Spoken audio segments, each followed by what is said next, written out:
And now on 2GB Sydney, 4BC Brisbane and network stations across Australia, it's time for Saturday Mornings with Luke Grant. But you gotta keep your head up, oh, and you can let your hair down.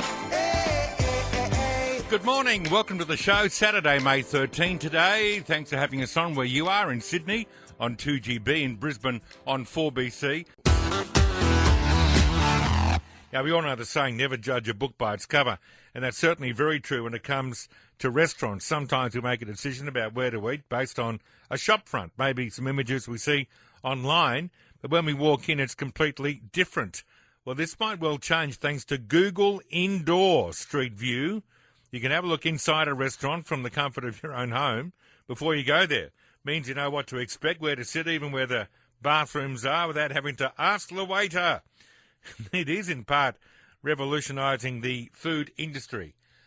Chris Green is a food and hospitality industry expert and joins me on the line. G'day, Chris.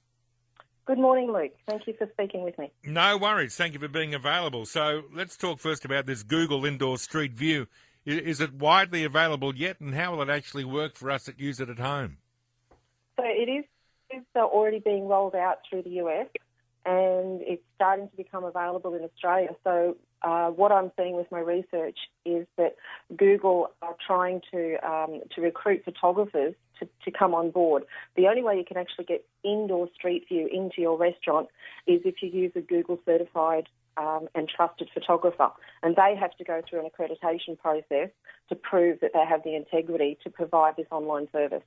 And then what do? They turn up to the restaurant, they take pictures. I'm assuming there'll be a menu there on display as well, will there?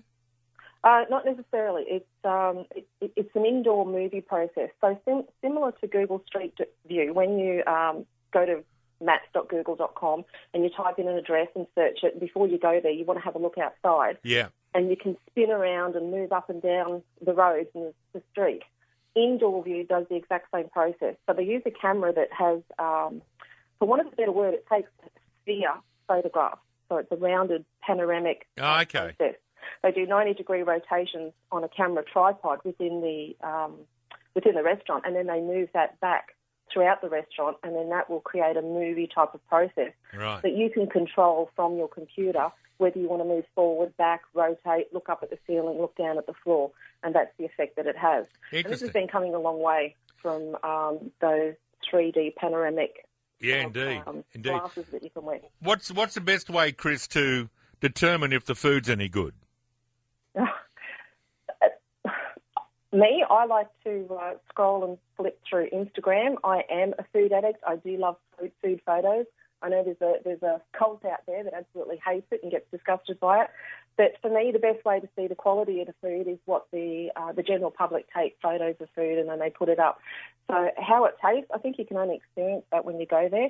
But there's so much to give you to understand the credibility of a business before you go there. You've got online apps like Zomato. You can read reviews. You can.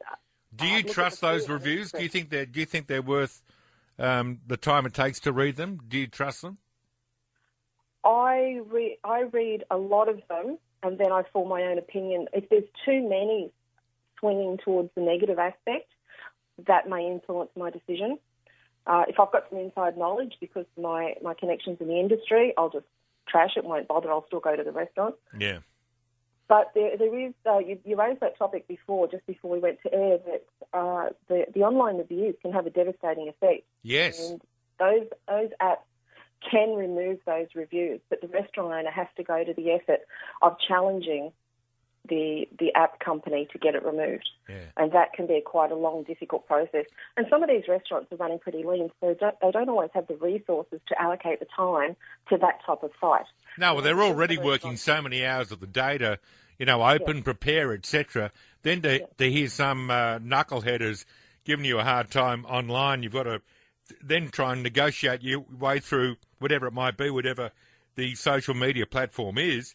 I mean, what a pain. But, I'm a bit like you. If I see one or two or three poor reviews, I kind of, I assume then that, like everything, they get it wrong a little bit of the time, but if the rest of them are pretty positive, then I'm happy to cop that. Mm. Exactly. There was an incident just recently with an amazing restaurant in Brisbane run by a family. It's called, I don't know if you mind, I'll drop the name, Casa Nostra, and I do go to that one often. And they had their security cameras actually film a lady plant a hair into the food. She ordered up big. She bought, very expensive seafood Italian dishes. She bought expensive bottles of wine with her partner. And then the cameras caught her pulling hair out and placing it across the food and then complaining. And she demanded the meal be for free. So then they refused. She went out and put a really bad review. So the restaurant challenged that, and it just went crazy over the internet because people were supporting the restaurant. And they were just out for a free meal. So unfortunately, these reviews you can't trust because people are toxic. And it was actually, it turned out a good story for them because they ended up getting good feedback on their SEO strategies and things like that. That's amazing, isn't it, to think that someone would go to the trouble of extracting their own hair in order to pollute the food to get a free meal. Fair dinkum, jeez. But this is where Google Maps and Google Indoor Street View can help them to fight back.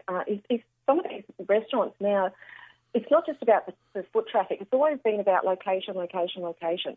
Now it's about online digital strategies. And you can't enforce that enough because the stats are so strong between reality and virtual. Yeah. The consumers that are using mapping products are, for 44% of the time, are searching for businesses by using those digital strategies. And that's a Google stat. I mean, we have to trust Google, so it must be right. It must be right. Yeah. And then there's the Nielsen stat that Aussies are engaging with digital content 35 hours per week. Wow. So how can you not put the indoor of your restaurant into Indoor Street View? Yeah. You're going to get left behind. You're going to get left behind. Chris, great to talk to you. Thank you so much for your time. Fascinating stuff. How to pick a good restaurant on the net and what they're doing now to make sure they get your business. Chris Greeno, food and hospitality industry expert. But you gotta keep your head up.